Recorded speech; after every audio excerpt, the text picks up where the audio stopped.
Channel को subscribe करें all notification पर क्लिक करंतु। आमे अनेक पौराणिक कथा पढ़िछे एवं गुरुजनठू मध्य शुणिछे। यही क्रमरे सामिल अछि प्रभु श्रीकृष्णकर मृत्यु रहस्य। केबे ओ केमिति होइथिला प्रभु श्रीकृष्णकर मृत्यु? पुराण रे कौन रही यार रहस्य आसतु जानिबा।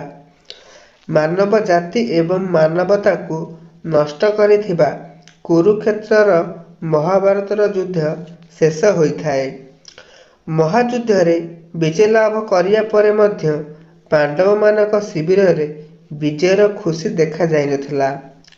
एही विनाश रे सेमानक मन भी विचलित होई उठुथिला। तेणु पांडव श्रीकृष्णक सहित दुर्योधनर मृत्यु रे शोक करिबा पई तांको अंध पिता माता महाराज धृतराष्ट्र एवं गांधारीक निकट में पहुँचिले। रक्ताक्त अवस्था दुर्योधन शव पड़ी रही किंतु यही समय प्रभु श्रीकृष्ण दुर्योधन को मृत्युर प्रकृत दोषी बोली कहिथिले। गांधारी चित्कार करी गांधारी श्रीकृष्ण को कहिथिले जे हे द्वारिकाधीश, मु सर्वदा विष्णुक रूप आपणक पूजा करी आसीछि। आज आपण निज दिव्य शक्ति बल एही महायुद्ध को रोकी पारिथान्ते किंतु आपण एहा कले नहीं। एबे आपण जातु एवं आपणक माँ देवकी को पचारि बुझंतु पुत्रर मृत्यु रे अश्रु झराउथिबा जड़े मार कष्ट किपरि होइथाए। से मध्य निजर 7 संतानक मृत्यु निज आखिरे देखिछन्ते।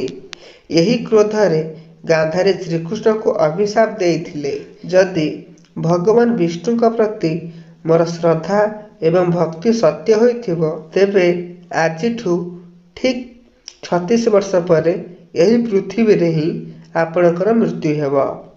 आपणक द्वारका नगरी भी विनाश होइजिबो एवं जदुवंश मध्य लोप पाइजिबो।